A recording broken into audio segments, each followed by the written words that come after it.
friends, Chubby Meeple here. I want to talk to you about a game out there that will be coming soon. Not quite sure the avenue it's going to be coming through, though, whether that'll be a Kickstarter project, something that's released direct to the public, but wanted to walk through it quickly. That game is called Cunning Linguistics. It's from our friends at Crazy Like a Box. Let's jump to the table. I'll show you how it plays, and then I'll come back here and give you a little bit of what I think about it. Setup and gameplay for Cunning Linguistics is actually pretty straightforward. To start with, you're going to give each player a pad of paper, a pencil, and one of these free word cards. Now, as you go through gameplay, these are words that can be used freely, and a player will always keep this card as they go through the game. You're also going to deal 9 of the Cunning Linguistics word cards. Each player will get 9 of these, and they'll be kept face up in front of each player. So there is a little bit of an honor system. Keep your eyes on your own paper, class. And then what you're going to do once every player has, now obviously we're looking at a setup for one player here in terms of just one player setup. You would have the game plays between 3 and 8 players, recommended for ages 14 and up, and it plays in about 30 to 60 minutes. So we're looking here, you've got 9 word cards here, and you can set those up. The rules really recommend doing kind of a 3x3 grid, making it easier for you to see those cards. It's completely up to you how you want to do that so that you have your words. Now, what's going to happen? Each round, there's going to be one person that's designated as the reader. For the first round, the oldest player is the reader, and then it will rotate clockwise from there. The reader is going to take the top card from the topic deck and read it out loud. So in this case, things I wished my parrot didn't hear me say and repeat to my parents. So that is the topic we're using for this particular round, and every player will then use the words on their 9 word cards, as well as any number of the free words that they want to use, to craft an answer. Now they can use punctuation, they can combine words, they can use words. So like for example, the word bring right here, they could use bringing, brought, things like that. They're not allowed, as long as it's the root word is the same. You could put conveniently, mean, you've got all these different words, regionally, step, stepping, stepped, boss or bosses, anything like that. As long as the root word is the same, you can use it. Now the trick is you can only use one word on each card. So if you choose to use the word hammer in your answer, you cannot use the words caulk, kind, regional, or hunter as you're going through. And sometimes as you're going through and you're basically going to craft your answer. You're going to jot it down on the paper here, and then you're going to pass that to the reader through there. Again, you can use each word on your card a maximum of once, 1 word per card, and you can use your free cards any number of times, or the words on your free card any number multiple times. So you could use of and for and they're pretty basic words that are in there.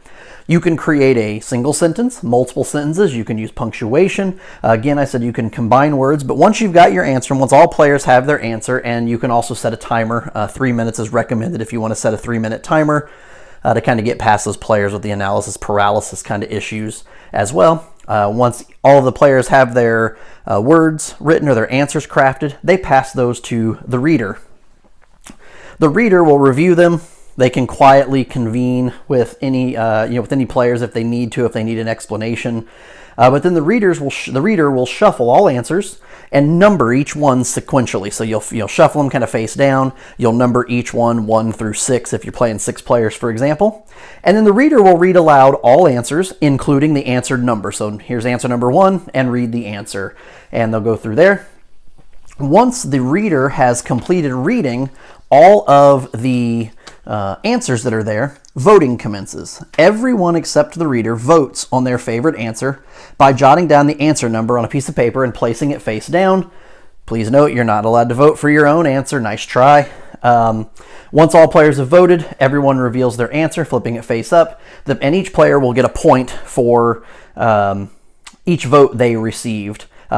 Please note, the reader, who is also writing down an answer, so the reader will also be writing down their own answer as well. The reader can score points even though the reader does not vote.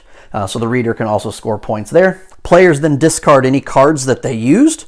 So, if I had said things I wished my parrot didn't hear me say and repeat to my parents, maybe I said medicating my neighbor was remarkably convenient.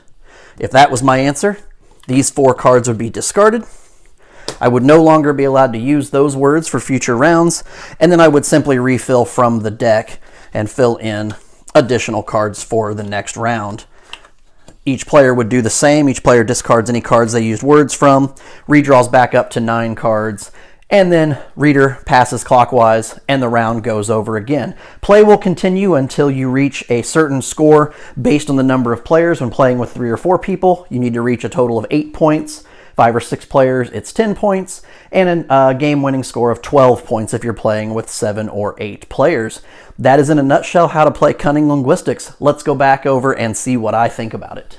So that's Cunning Linguistics from Crazy Like a Box, and it really fits more in the niche with kind of those kind of light-hearted party games. And then when I say party games, I don't necessarily mean something like a Code Names or a Cash and Guns, something more traditional party games. I'm thinking more along the lines of like a Scattergories kind of party game, where you sit down, you play some word games, do a little bit of voting to score points that way. So it really fits into that niche. So not something that normally I would be talking a whole lot about here on the channel, because I focus a lot more on the modern kind of board gaming. This certainly fits more of a classic style of game out there, like I said, like a Scattergories type of game. Now, that being said, there is a lot of paper in this game.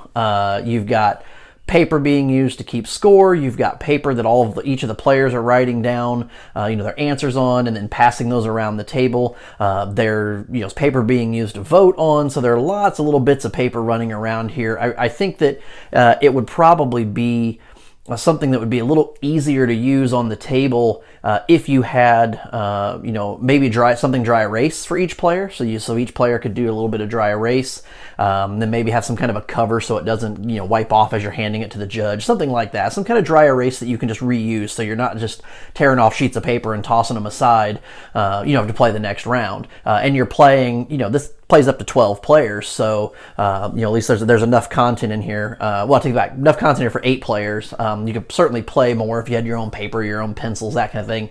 But out of the box, it's 3 to 8 players there. And that's a lot of paper, because each round you're writing something on a piece of paper, and then that piece of paper is getting kind of tossed aside. So there's a lot of writing going on. There is a lot of honor system. You want to make sure that when you're using your words, you're only using your words. You're not looking over at your neighbor's words. I do like the concept of, once you've used a card, only being able to use one word on the card. So there's a little bit of strategy there in terms of how those words are going to be used, but then having to discard that card. So if I use the word, one word off of this card that has 5 words on it, those other 4 words are not accessible to me. I cannot use those again for future rounds. So kind of doing a little bit of planning ahead. Now, you really can't plan ahead too much because you don't know what the next category is going to be that comes out. But I do like the concept. It does add a little bit of depth of strategy to it. Very light strategy, but definitely some strategy to the game in that regard that's there. But I would really like to see some different components in terms of, literally you mainly have cards, the green and purple cards, and then the rest of the components of the game are sheets of paper. So I think some components maybe make it a little bit bigger, with as far as box storage. Put some dry erase markers in there, and then maybe some cardboard voting tokens, rather than having players constantly writing the numbers down that they're voting for. Put some cardboard voting tokens in there that are numbered 1 through 8. They may not all get used if you're only playing 5 or 6 players. Then each player gets numbered. Say you're playing 6 players, each player gets 6 of those little cardboard tokens that they can then place face down and kind of slide across the table, and then that way they just get those tokens back, rather than having again to write down so much on paper and tossing paper aside. I think when you have a box that's full of paper, it can be a little tough to use for that. So I think going kind of a dry erase route, as well as doing some kind of cardboard tokens. Gamers love to punch cardboard, so even have them punch that cardboard a little bit before they get in, kind of get them psyched up a little bit about that. Overall, again, Cunning Linguistics, not quite sure how the distribution of this is going to be handled. They were talking about a Kickstarter, but I got word that they're, at least at this point, not going the Kickstarter route, at least not right now, and exploring some different avenues. So you'll you'll see this one around. Definitely keep your eyes out, though, if this looks like something that might be interesting to you, because I know that they're looking at getting this in wide distribution as well. If you have any questions, drop them down below in the comments.